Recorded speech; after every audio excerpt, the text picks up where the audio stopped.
Sunday morning, everybody. Here's a little update on some things that I've got planned. First of all, I need to work on the render review for the home improvement challenge.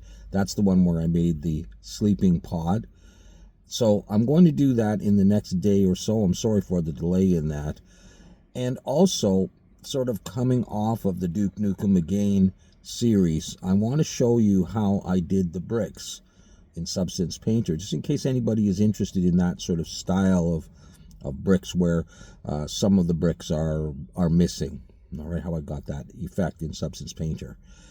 I also want to do something where we look at converting height map in Substance Painter. Say you use the tile generator and you create a tile floor or a brick wall and you increase the height.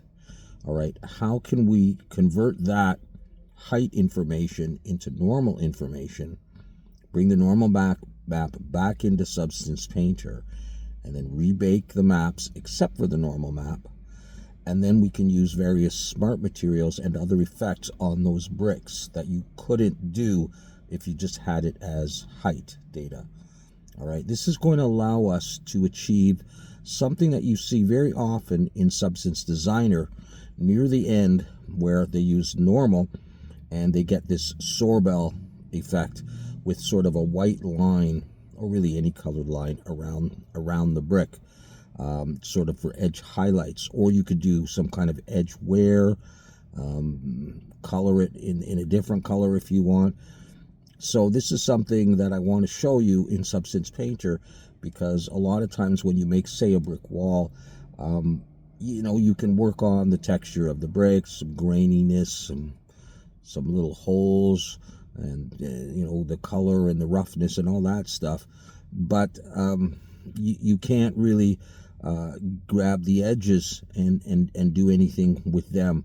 And by converting it to normal and having Substance Painter recognize that in the curvature, you can do those things, and I think that's going to be helpful for your tiles and your bricks. And so I want to show you those two things in addition to the challenge render review.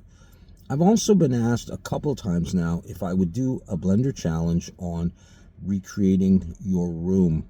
And I know that some people have already done that to some extent when they've done whether it's some kind of electronic or technical challenge for technical equipment. Maybe they've done their laptop or a computer and done it in their room. So we're going to open it up to something like, choose any room in your house and have a go at modeling that. Now that can be quite daunting.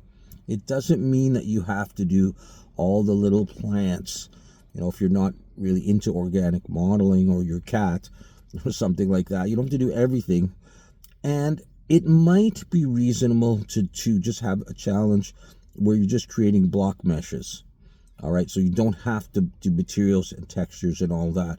You could just sort of block it out, but maybe with a little bit of modeling detail in there, not just boxes and cylinders, as is often typical of block meshes when the game studios first start doing them. So we'll see, though. It's a consideration, and I'll let you know down the road if we're going to do a challenge like that. So I'm looking forward to seeing you again in the channel. I will probably do the Substance Painter videos and get those done, and then do the render review for the last challenge. I know that one's taking a little while, but we'll get to that. Take care of yourselves, and see you soon.